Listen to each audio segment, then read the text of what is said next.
Autrefois appelée Berem, une source d'eau qui coulait dans une petite forêt-galerie, se jetant au fleuve Pendé, le chef-lieu du département de la Nia, Pendé, a changé d'appellation. L'on appelle désormais Gorée, transposition maladroite de Gor en Kaba, par le colon entre 1800 et 1900, qui résulterait de la fabrication des grandes jarres. Situé à près d'une centaine de kilomètres de Doba, chef-lieu de la province du Logone oriental, par ce pont légendaire à son entrée sud-ouest, qui a tenu pendant plus d'une soixantaine d'années, Gorée, qui est devenu chef-lieu du département de la Nia, Pendé, est plein d'histoire.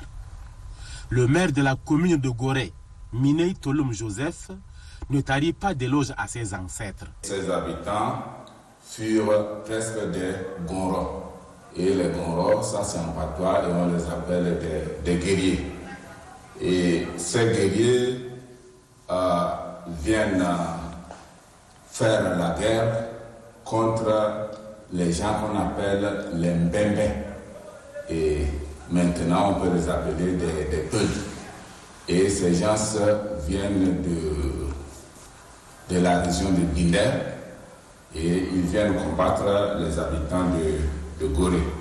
Et les Gonros, comme on les appelle, ils seraient venus du canton Yamudo et plus précisément dans le village qu'on appelle Siagan. Les premiers hommes étaient Ndingasouan, Dobante, qui sont les premiers hommes qui habitaient ce village qu'on appelle Bérum. Et je disais qu'ils étaient des guerriers et ils étaient des chasseurs d'animaux aussi. Et ils vivaient de la chasse et de la cueillette. Et ils se sont mariés avec des femmes de Betogo en RCA et ils sont arrivés à s'installer dans le village qu'on appelle Bérum. Et dans ce village, il y a un artisan, un potier qui s'appelle Ndiembam. Et ce Ndiembam là, c'est un potier, il fabrique des jarres. Et il y avait une équipe de touristes français en provenance de la République du Congo, Brazzaville précisément. Et quand ils ont vu le monsieur en train de fabriquer la jarre, ils ont demandé, mais qu'est-ce que tu es en train de faire? Et le monsieur a dit, moi je suis en train de fabriquer le gore.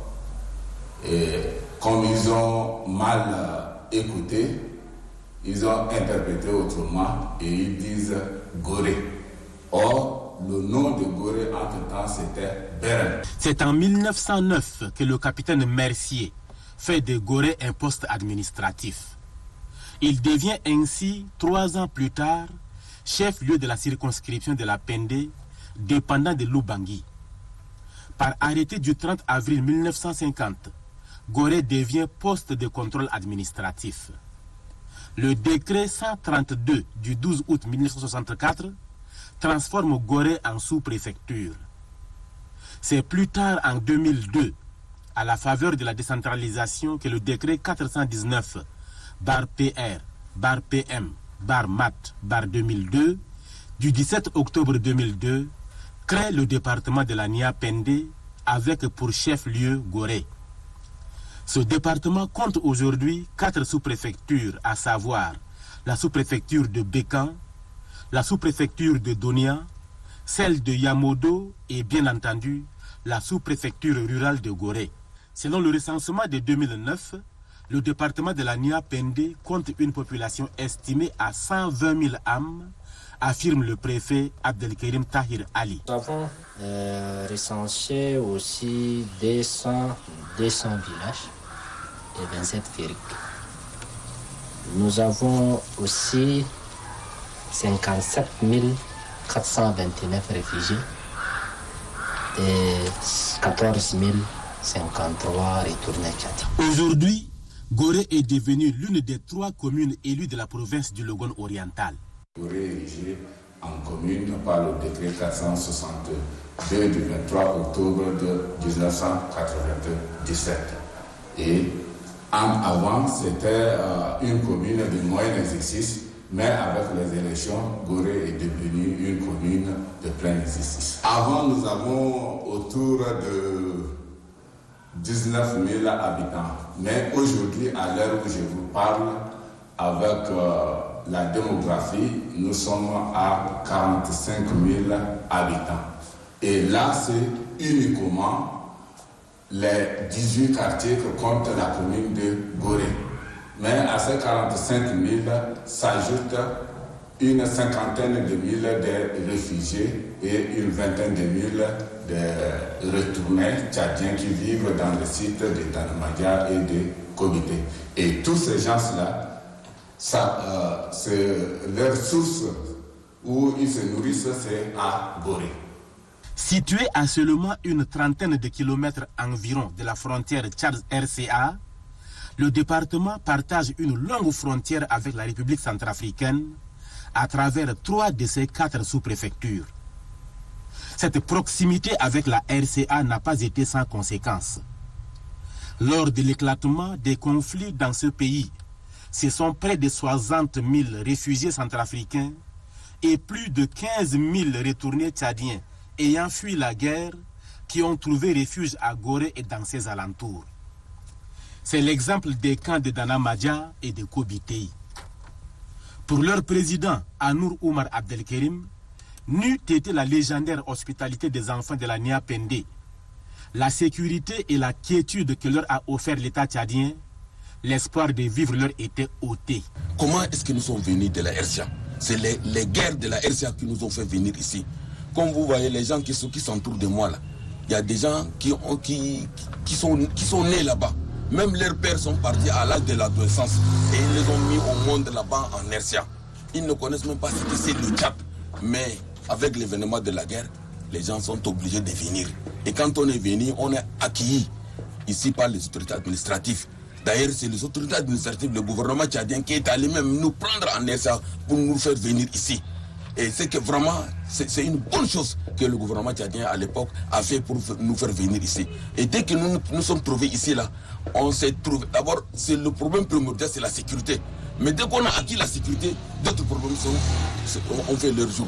Par exemple, il faut vraiment avoir de quoi manger, il faut s'habiller, il faut s'abriter, il faut envoyer les enfants à l'école. Quand on est malade, il faut envoyer l'enfant à l'hôpital ou bien quand on veut aller se faire soigner. Alors, certains partenaires, les agents des Nations Unies, le gouvernement, les ONG nationales et internationales, les hommes de bonne volonté, nous sont venus aider. Mais il y a un certain moment, ça fait 2 ans ou 3 ans, il n'y a plus d'aide. Comme les partenaires se font rares, les projets se font rares, le gouvernement tchadien aussi a des problèmes. Alors vraiment, nous suivons beaucoup de difficultés. Donc vraiment ce problème-là, il y a 3 défis qui nous attendent. D'abord, la santé, l'enseignement, les vivres et aussi l'eau. Et pour remercier l'État tchadien, Anour Oumar Ali lui a même composé un poème. Au Tchad, mon pays, au Tchad, ma chère patrie, je suis revenu dans mon propre pays grâce à l'intervention énergique du maréchal de Tchad Idriss Déby. Je suis ravi de revenir dans mon propre pays. Je dois participer à la construction de ce pays. Et même si je suis venu bredouille, je ne dois pas être trahi, car je suis victime d'une barbarie. Les hautes autorités du pays et les partenaires humanitaires coordonnent leurs activités pour améliorer mes conditions de vie. Oh, cher frère autochtone, tu m'as accueilli parce que je suis ton compatriote. Serre-moi dans tes côtes, car un Tchadien n'est pas de nature xénophobe. Xénophobe. Avec ce nombre important de réfugiés centrafricains et de retournés tchadiens, le défi sécuritaire, alimentaire et sanitaire est grand. Le massif des réfugiés et des retournés, la ville est devenue un peu dense. Il faut créer d'emplois pour qu'il n'y aura pas d'enfamement, il n'y aura pas de vols, il n'y aura pas d'autres désagréments pour que les gens vivent en harmonie. Avant 2003, nous, on n'a pas connu ce conflit. On n'a jamais connu le conflit qu'on appelle agriculteur-éleveur dans ce pays. Nous avons convoqué à mon arrivée tous les chefs traditionnels et je les ai demandé qu'est-ce qui se passe ici exactement dans la Niapende. On m'a rencontré tout et j'ai appelé les techniciens, surtout c'est de l'élevage, et Anader et celui de l'environnement. On a vraiment étudié tous les anciens dossiers, les archives, ensuite des sites. Et avec ça, on a mis nos stratégies. Et chaque fois s'il y a des choses, nous on envoie nos éléments de constater et de nous rendre compte. Et moi, personnellement, quand je suis arrivé, j'ai appelé le chef de canton et le chef de canton et madame députée La Défense, avec le personnel de la ressource, les représentants des éleveurs et des agriculteurs, et j'ai formé une comité de cohabitation pacifique. Même les leaders religieux sont là. Nous avons mis le président de ce comité un agriculteur. Et le vice-président, c'est un éleveur. S'il y a des problèmes, nous, on ne se mêle pas. On laisse à eux de gérer leurs problèmes même. Et on a mis un peu de moyens à leur disposition. Ils sont sillonnés dans les sous-préfectures. Ils ont rassemblé les éleveurs et les agriculteurs. Et les éleveurs et les agriculteurs, ils ont compris que voilà, leur département a voulu bien qu'il y aura des cohabitations entre l'éleveur et l'agriculteur.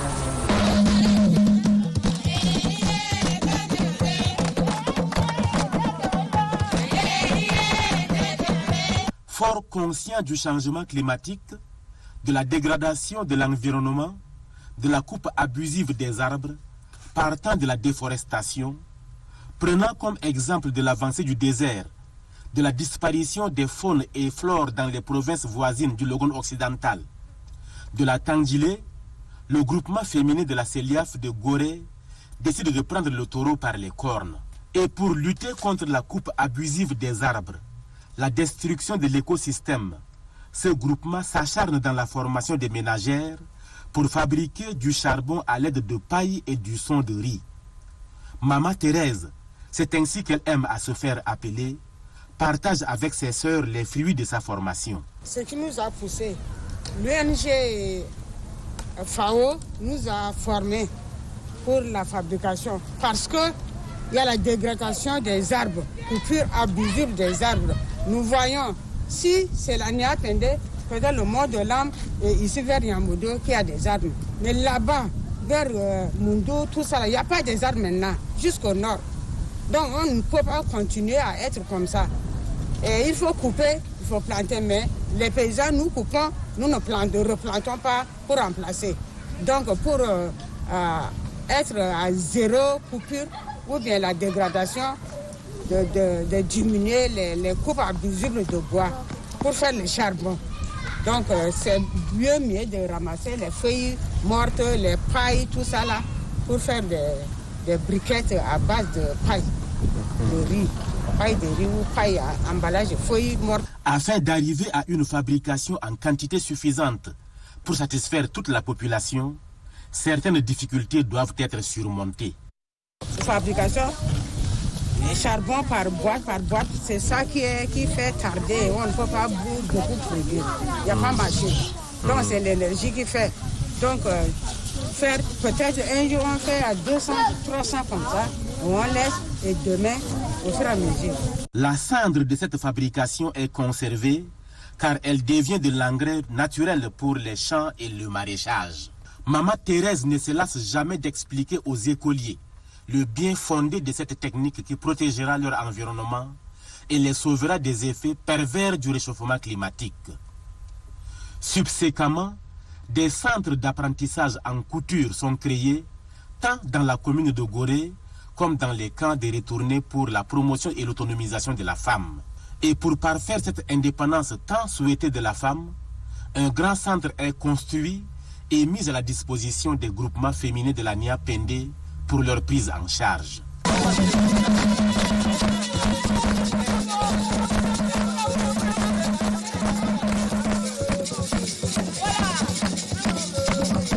une population éduquée, formée est un atout pour le développement d'une localité, dit une maxime. L'inspecteur départemental de l'éducation nationale et de la promotion civique de la Niapende, Bangar Doledjingar, conscient de cette maxime, essaie de donner une formation de qualité aux écoliers des 135 écoles, 14 collèges et 5 lycées que compte le département. Nous avons une inspection départementale qui couvre 10 800 km² avec 5 inspections pédagogiques, dont une inspection diocésaine. Et donc, au total, nous avons 151 écoles publiques, privées, confessionnelles. Et donc, parmi ces 151 écoles, nous avons un effectif de 34 963 garçons et 29 394 filles, pour un total de 64 357 élèves dans le primaire. Et par rapport au personnel administratif, dans ces 5 IPEP, il y a 15. Et puis 8 personnels d'encadrement avec 54 personnels titulaires et 646 maîtres communautaires de catégories confondues. Ça, c'est l'école primaire. Au niveau de l'enseignement moyen, donc les collèges, nous avons 19 CEG.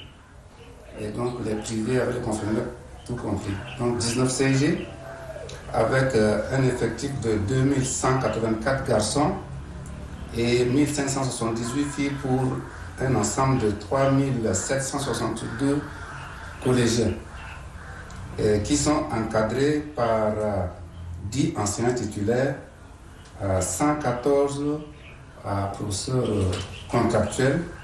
Et nous avons 8 directeurs et 2 surveillants généraux. Ça, c'est l'enseignement moyen. Au niveau de l'enseignement secondaire, nous avons 5 lycées et avec 808 garçons et 398 filles pour un ensemble de 1206 lycéens. Le personnel administratif, ils sont 13, dont 3 personnels d'appui. Et nous avons 17 enseignants titulaires, plus 40 enseignants contractuels. Nous avons également un sous-secteur d'alphabétisation avec 4 sous-secteurs. Et nous avons également un centre départemental de formation continue des enseignants du primaire.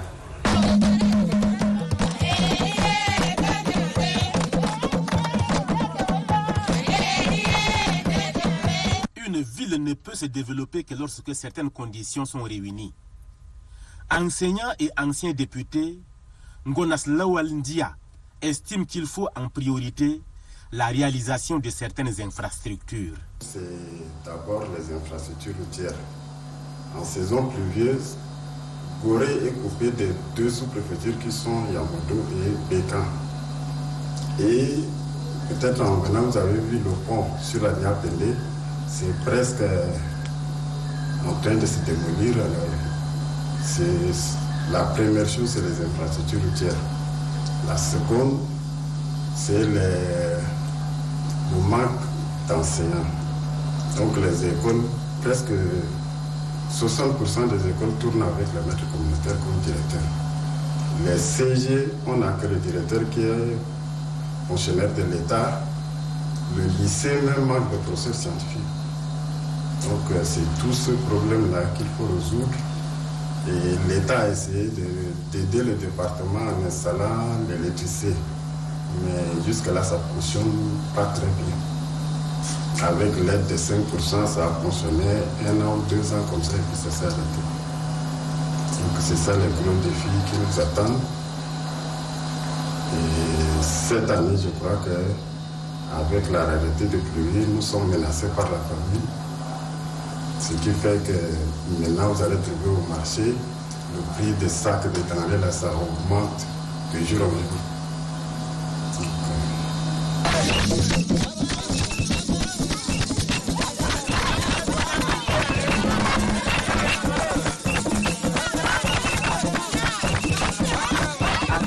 pas tout perdre de ce que leur ont légué les grands-parents, des groupes de jeunes s'organisent pour conserver les cultures de leur terroir. Bien que la lutte soit âpre avec les musiques et danses modernes en vogue, la danse Mahou,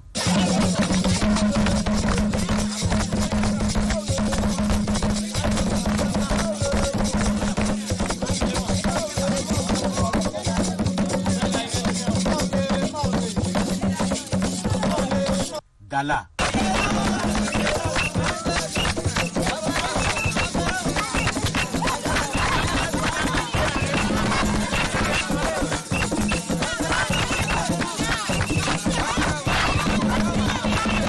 Sakadi,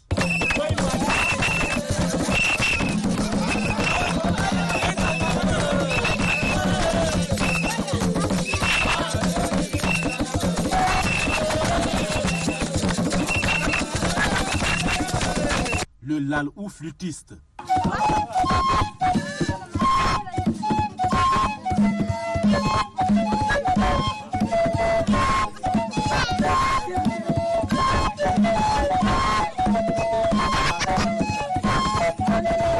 sont partagés avec le public.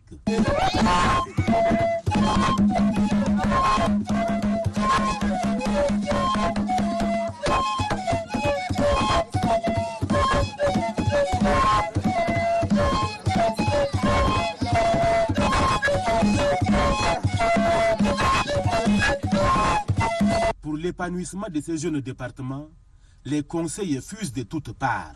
Je voulais dire à mes concitoyens de la Niapende en particulier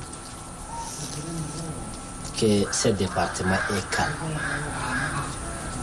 Et nous avons, je peux dire, plus de 80 ethnies vivant ici dans ce département. Et ils ont de très bonnes cohabitations entre eux. Et c'est les enfants qui sont nés ici, ils parlent les patois, que ce soit Kaba, que ce soit Ngambay. Même quand ils sortent, tu vois les gens là parlent les patois là correctement. Tu vois un Goran, un Zaka ou un Arabe, ils parlent le Ngambay ou le Kaba. Et les Sango aussi, c'est parce que nous sommes à la frontière. Quand tu dis Ban, tout le monde te répond Madje. Et je demande aussi aux jeunes et aux femmes de participer massivement au dialogue national et inclusif pour le bien fondé de notre pays. Parce que c'est eux l'avenir de ce pays. C'est avec eux qu'on peut y arriver. C'est parce que les jeunes du département que je vois là, ils peuvent faire beaucoup de choses. Moi, je vis des élèves. La saison plus baisse, il va aller faire les champs. Et la saison sèche, ils vont faire le brick pour vendre. Il prend lui-même en charge pour son scolarité, pour son cahier, etc. Pour le moment, je crois que la seule solution, c'est que les ressortissants de la Niapende reviennent dans leur département et qu'on essaie de se concerter pour créer des associations et autres qui peuvent aider nos parents paysans et puis les quelques rares enfants, élèves, étudiants qui sont là à mieux cerner le problème de développement de la Niapende. Mais jusque-là, je pense que cela manque encore. La ville est sombrée dans l'obscurité. Vous avez vu les photos électriques partout dans la ville.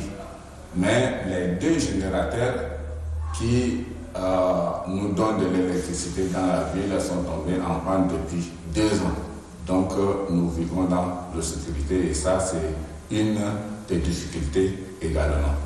Donc si on a des perspectives ou bien on a des plaidoyers à faire à l'endroit des bonnes volontés, c'est de nous aider à rétablir l'électricité, de nous aider peut-être ne serait-ce construire un deuxième château pour ravitailler la totalité de la ville et nous venir en aide aussi à assainir la ville, comme je l'ai dit tantôt. Ce qui me tient à cœur, il y a un adage biblique qui dit « Aide-toi et le ciel t'aidera ». Donc, à toutes ces difficultés que je viens d'énumérer, il faut que la population de la commune de Gorée prenne conscience et s'approprie de tout ce que je viens de dire là, avant de tendre la main à qui que ce soit, avant de prétendre à une aide quelque part.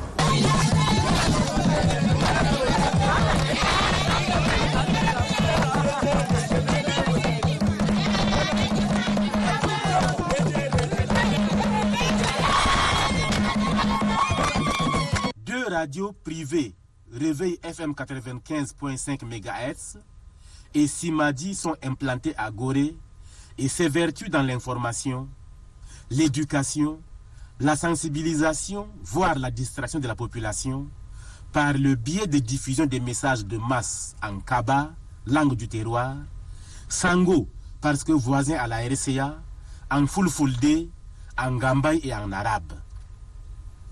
La synchronisation avec la RFI est même assurée avec la radio Le Réveil.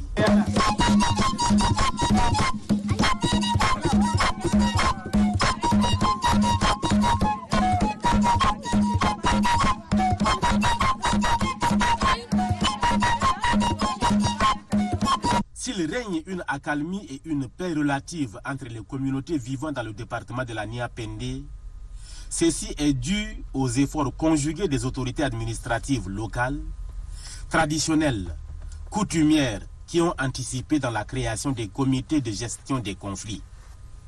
Conflits surtout entre éleveurs et agriculteurs. Une bonne dose de justice et surtout l'implication des leaders religieux dans la sensibilisation de leurs fidèles sont autant des atouts qui ont contribué au vivre ensemble. Pour ce qui est des réfugiés centrafricains et des retournés tchadiens, les autorités locales plaident auprès des partenaires de faire l'alliance entre les urgences et le développement après plus de 10 ans de refuge. La Nia-Pendé, ce département aux meilleurs horizons, offre des opportunités d'une vie de rêve que beaucoup pourront découvrir pourvu d'y faire le déplacement. Un climat doux, de l'air frais et pur, une forêt encore dense, la flore et la faune presque intactes. Un jumelage avec d'autres villes africaines, européennes, américaines ou asiatiques est à explorer pour son émergence.